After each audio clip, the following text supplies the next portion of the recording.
Chapter 11, Relationships. More than 1,300 years ago, Aristotle wrote about the importance of friendships to society, and other Greek philosophers wrote about emotions and their effects on relationships. Although research on relationships has increased dramatically over the past few decades, the fact that these revered ancient philosophers included them in their writings illustrates the important place interpersonal relationships have in human life.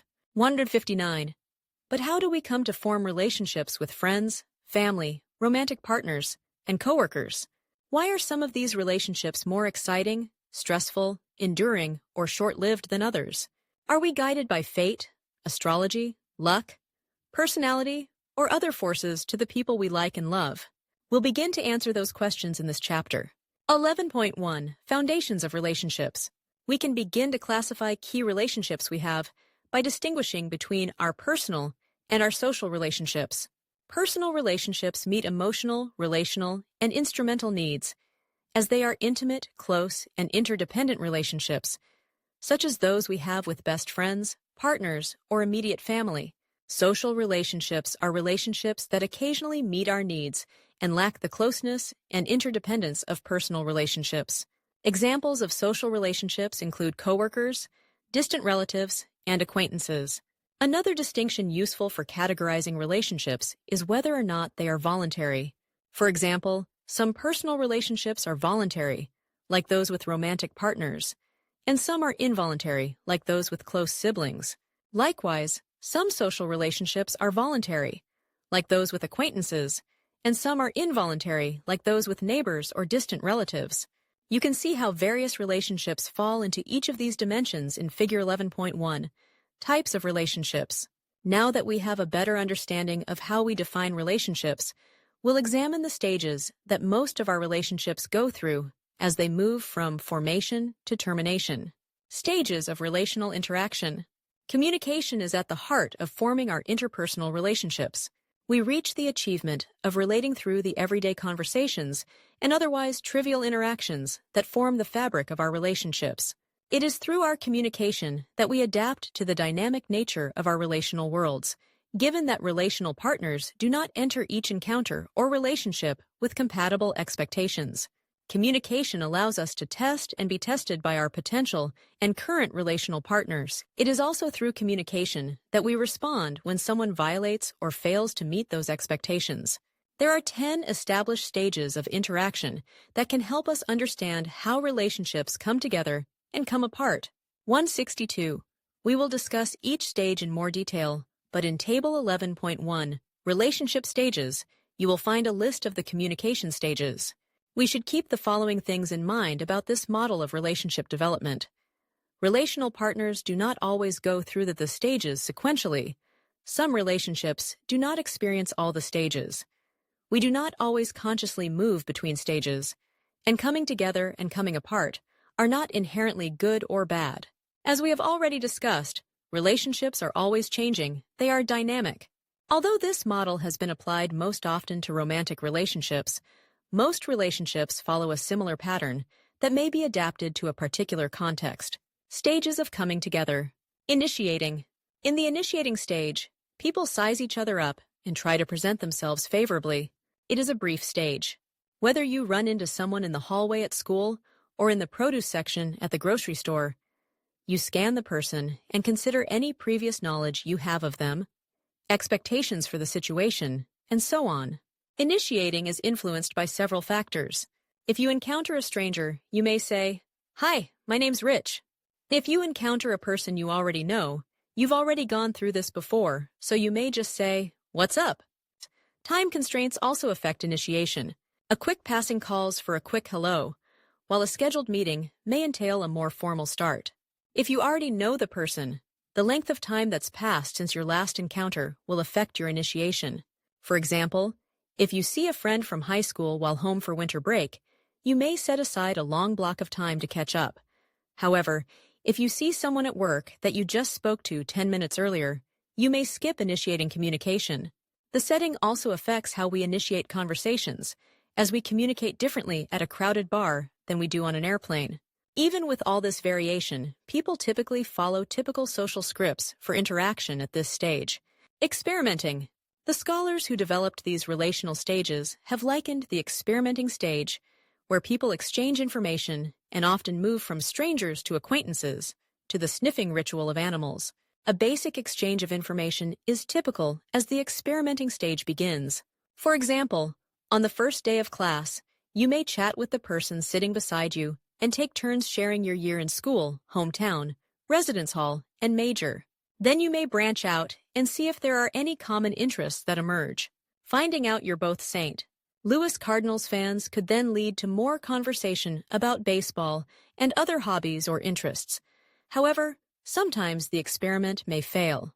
If your attempts at information exchange with another person during the experimenting stage are met with silence or hesitation, you may interpret their lack of communication as a sign that you shouldn't pursue future interaction. Experimenting continues in established relationships.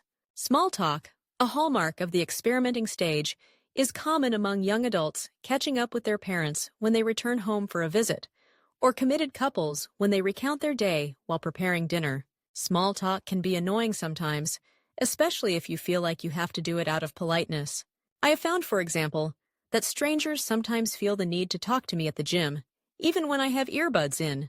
Although I'd rather skip the small talk and just work out, I follow social norms of cheerfulness and politeness and engage in small talk.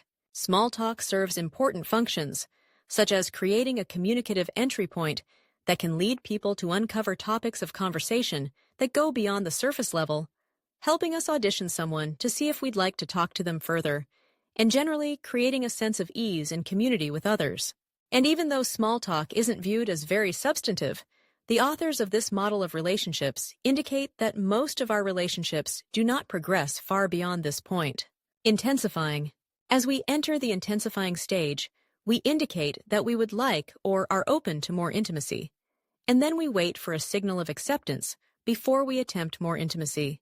This incremental intensification of intimacy can occur over a period of weeks, months, or years, and may involve inviting a new friend to join you at a party, then to your place for dinner, then to go on vacation with you. It would be seen as odd, even if the experimenting stage went well, to invite a person who you're still getting to know on vacation with you without engaging in some less intimate interaction beforehand. In order to save face and avoid making ourselves overly vulnerable, steady progression is key in this stage. Aside from sharing more intense personal time, requests for and granting favors may also play into intensification of a relationship. For example, one friend helping the other prepare for a big party on their birthday can increase closeness.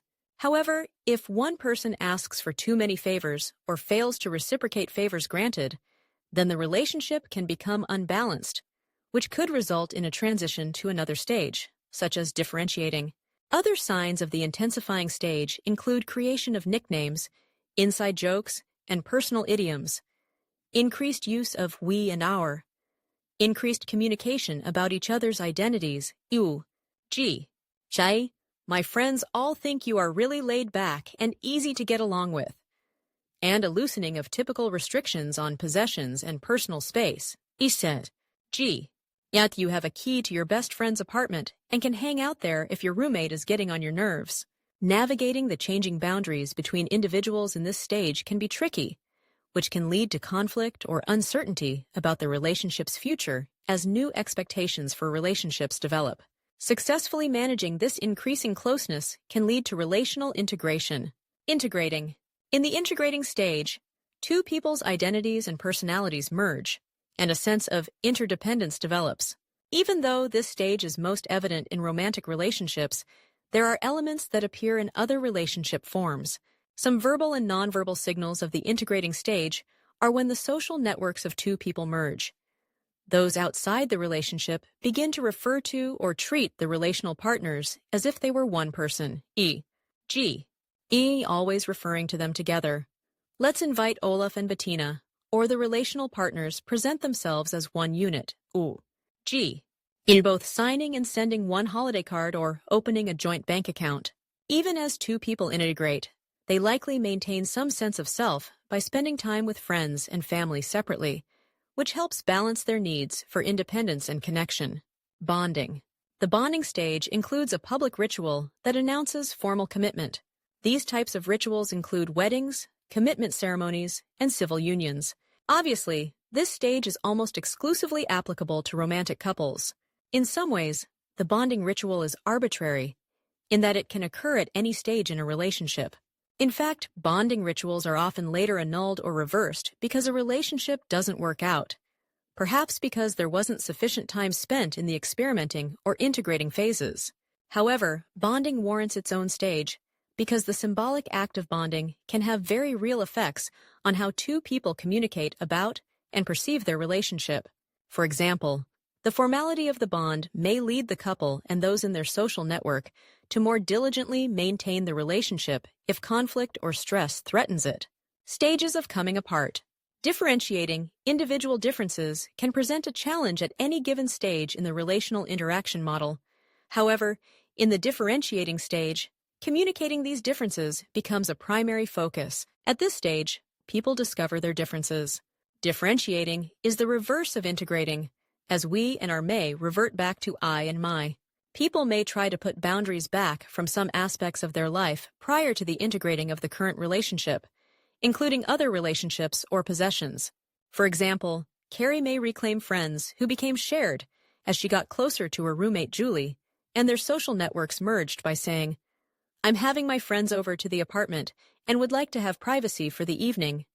Differentiating may onset in a relationship that bonded before the individuals knew each other in enough depth and breadth. Even in relationships where the bonding stage is less likely to be experienced, such as a friendship, unpleasant discoveries about the other person's past, personality, or values during the integrating or experimenting stage could lead a person to begin differentiating. Circumscribing. To circumscribe means to draw a line around something or put a boundary around it.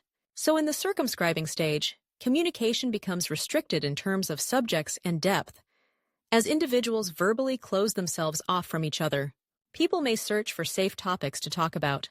They may say things like, "I don't want to talk about that anymore," or, "You mind your business and I'll mind mine."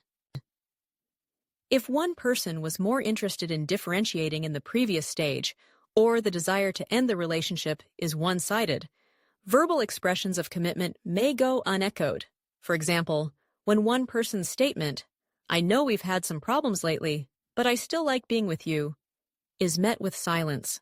Passive-aggressive behavior and the demand-withdrawal conflict pattern may occur more frequently in this stage. Once the increase in boundaries and decrease in communication becomes a pattern, the relationship further deteriorates toward stagnation. Stagnating. During the stagnating stage, the relationship may come to a standstill, as individuals basically wait for the relationship to end.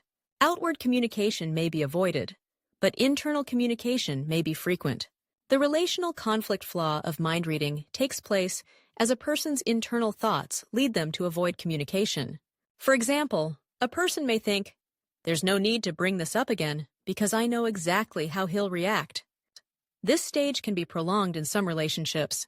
Parents and children who are estranged, couples who are separated and awaiting a divorce, or friends who want to end a relationship but don't know how to do it, may have extended periods of stagnation. Short periods of stagnation may occur right after a failed exchange in the experimental stage, where you may be in a situation that's not easy to get out of, but the person is still there. Although most people don't like to linger in this unpleasant stage, some may do so to avoid potential pain from termination. Some may still hope to rekindle the spark that started the relationship, or some may enjoy leading their relational partner on. Avoiding. Moving to the avoiding stage may be a way to end the awkwardness that comes with stagnation, as people signal that they want to close down the lines of communication. Communication in the avoiding stage can be very direct. "I don't want to talk to you anymore," or more indirect, "I have to meet someone in a little while, so I can't talk long." While physical avoidance, such as leaving a room or requesting a schedule change at work, may help clearly communicate the desire to terminate the relationship, we don't always have that option. In a parent-child relationship, where the child is still dependent on the parent, or in a roommate situation, where a lease agreement prevents leaving, people may engage in cognitive dissociation, which means they mentally shut down and ignore the other person, even though they are still physically co-present. Terminating. The terminating stage of a relationship can occur shortly after initiation, or after a 10 or 20-year relational history has been established. Termination can result from outside circumstances such as geographic separation or internal factors such as changing values or personalities that lead to a weakening of the bond. Termination exchanges involve some typical communicative elements and may begin with a summary message that recaps the relationship and provides a reason for the termination, e.g. This. We've had some ups and downs over our 3 years together, but I'm getting ready to go to college, and I either want to be with someone who is willing to support me, or I want to be free to explore who I am. Jot. The summary message may be followed by a distance message that further communicates the relational drift that has occurred, e.g. We've really grown apart over the past year, which may be followed by a disassociation message that prepares people to be apart by projecting what happens after the relationship ends. G. And I know you'll do fine without me. You can use this time to explore your options and figure out if you want to go to college too or not. Jot. There is often a message regarding the possibility for future communication in the relationship, e.g. Sure. I think it would be best if we don't see each other for the first few months, but text me if you want to. Jot. Finally, sudden death is a way that a relationship ends without warning. In cases like this, one individual did not see it coming. Your partner may say it's over. The most confusing and sad way that a person could experience this is to come home one day and find that their partner had moved out. Sudden death is very difficult to grapple with emotionally because there is often no resolution. These 10 stages of relational development provide insight into the complicated processes that affect relational formation and deterioration. It is important to keep in mind that there is no absolute way in which people move around the stages of coming together and coming apart. If a relationship is not working and people work through it, they will return to a stage in coming together. Keep in mind that after life experiences, we would not return to the exact same place because we are not the exact same person anymore. Also keep in mind that if a relationship starts to come apart, it does not mean automatic doom. Communication can help a relationship get back on track. Social exchange theory. Social exchange theory essentially entails a weighing of the costs and rewards in a given relationship.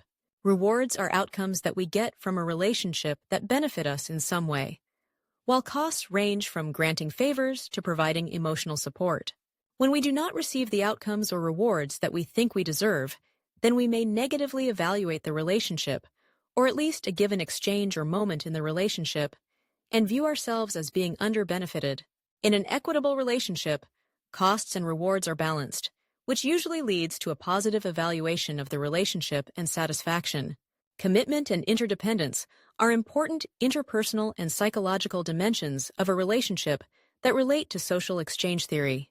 Interdependence refers to the relationship between a person's well-being and involvement in a particular relationship.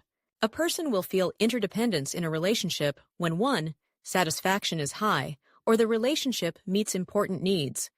2. The alternatives are not good, meaning the person's needs couldn't be met without the relationship. Or 3. Investment in the relationship is high, meaning that resources might decrease or be lost without the relationship.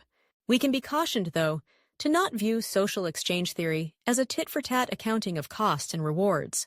We wouldn't be very good relational partners if we carried around a little notepad, notating each favor or good deed we completed so we can expect its repayment. As noted earlier, we all become aware of the balance of costs and rewards at some point in our relationships, but that awareness isn't persistent. We also have communal relationships, in which members engage in a relationship for mutual benefit and do not expect returns on investments, such as favors or good deeds. As the dynamics in a relationship change, we may engage communally without even being aware of it, just by simply enjoying the relationship. It has been suggested that we become more aware of the cost and rewards balance when a relationship is going through conflict.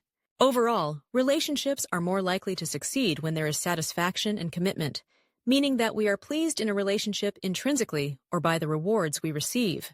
Logic would dictate that we would end a relationship if the costs are too great, but often we do not. One flaw of the social exchange theory is that it does not account for why we stay in relationships where the costs are greater than the rewards. People do not always make rational decisions.